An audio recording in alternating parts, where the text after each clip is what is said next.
Master Graham, how would you define martial mindfulness? Well, Todd, that's an excellent question. Well, let's start with this. When you're training in martial arts, the basic movements beg for you to stay in the room because they are of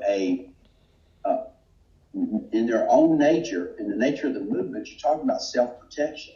You're learning how to fight. You're learning how to spar. You're learning how to get out of your comfort zone. So if you're throwing a punch or a basic movement, upper block, middle block, downward block, you have to stay focused on the movement in order for it to even work. So the idea is to stay in the room, not only stay in the room, but stay focused in your instructor. Even next level of mindfulness would be focusing on the technique. And then the next level of mindfulness would be focused on the emotion behind the technique and then just engage the emotion and just be there with no thought and the actions just make themselves correctly. This is the type of mindfulness we're talking about in the martial arts.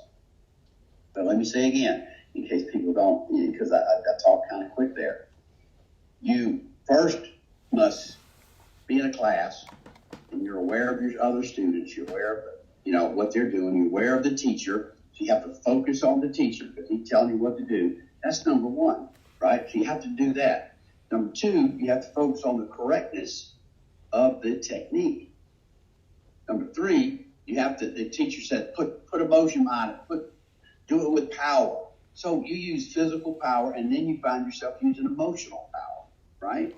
So the emotional power and physical power linked together causes a different type of concentration and focus. This is in itself martial mindfulness.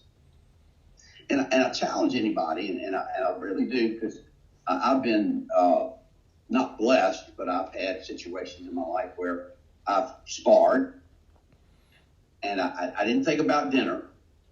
I didn't think about anything other than getting out of the way of this technique, right? But I knew I was safe. So there was a level of awareness there, but I stayed in the room. In a street fight, as a police officer and as a Marine, that's another level of focus. You don't think about it. You don't even think about what's going to happen to you after the fight. Am I going to get UC&J? Am I going to get in trouble? What's going to happen? How is this going to work? Right? None of that is even in your mind while you're in the conflict. And the next level where life slows down and everything is in slow motion is life and death. One of the times I was shot at, I remember everything just being kind of, almost not real to the point of being surreal, and I was like, oh my gosh, this is crazy. How can this be happening? But I was there in a sense and an awareness that was the greatest I've ever been. I always say to people, you never live until you almost die. And when you almost die, when you have that fear, that gripping fear, you know what it's like to be alive. And that is mindfulness and concentration. So what we try to do in martial arts, Todd, now listen to me, this is good. Grab a hold of this, Todd. I'm grabbing. Follow this. I'm following. All right, follow this. All right, I forgot what I was going to say, guys. I remember. We as martial artists practice different techniques and forms. The main benefit is not fighting. It is awareness.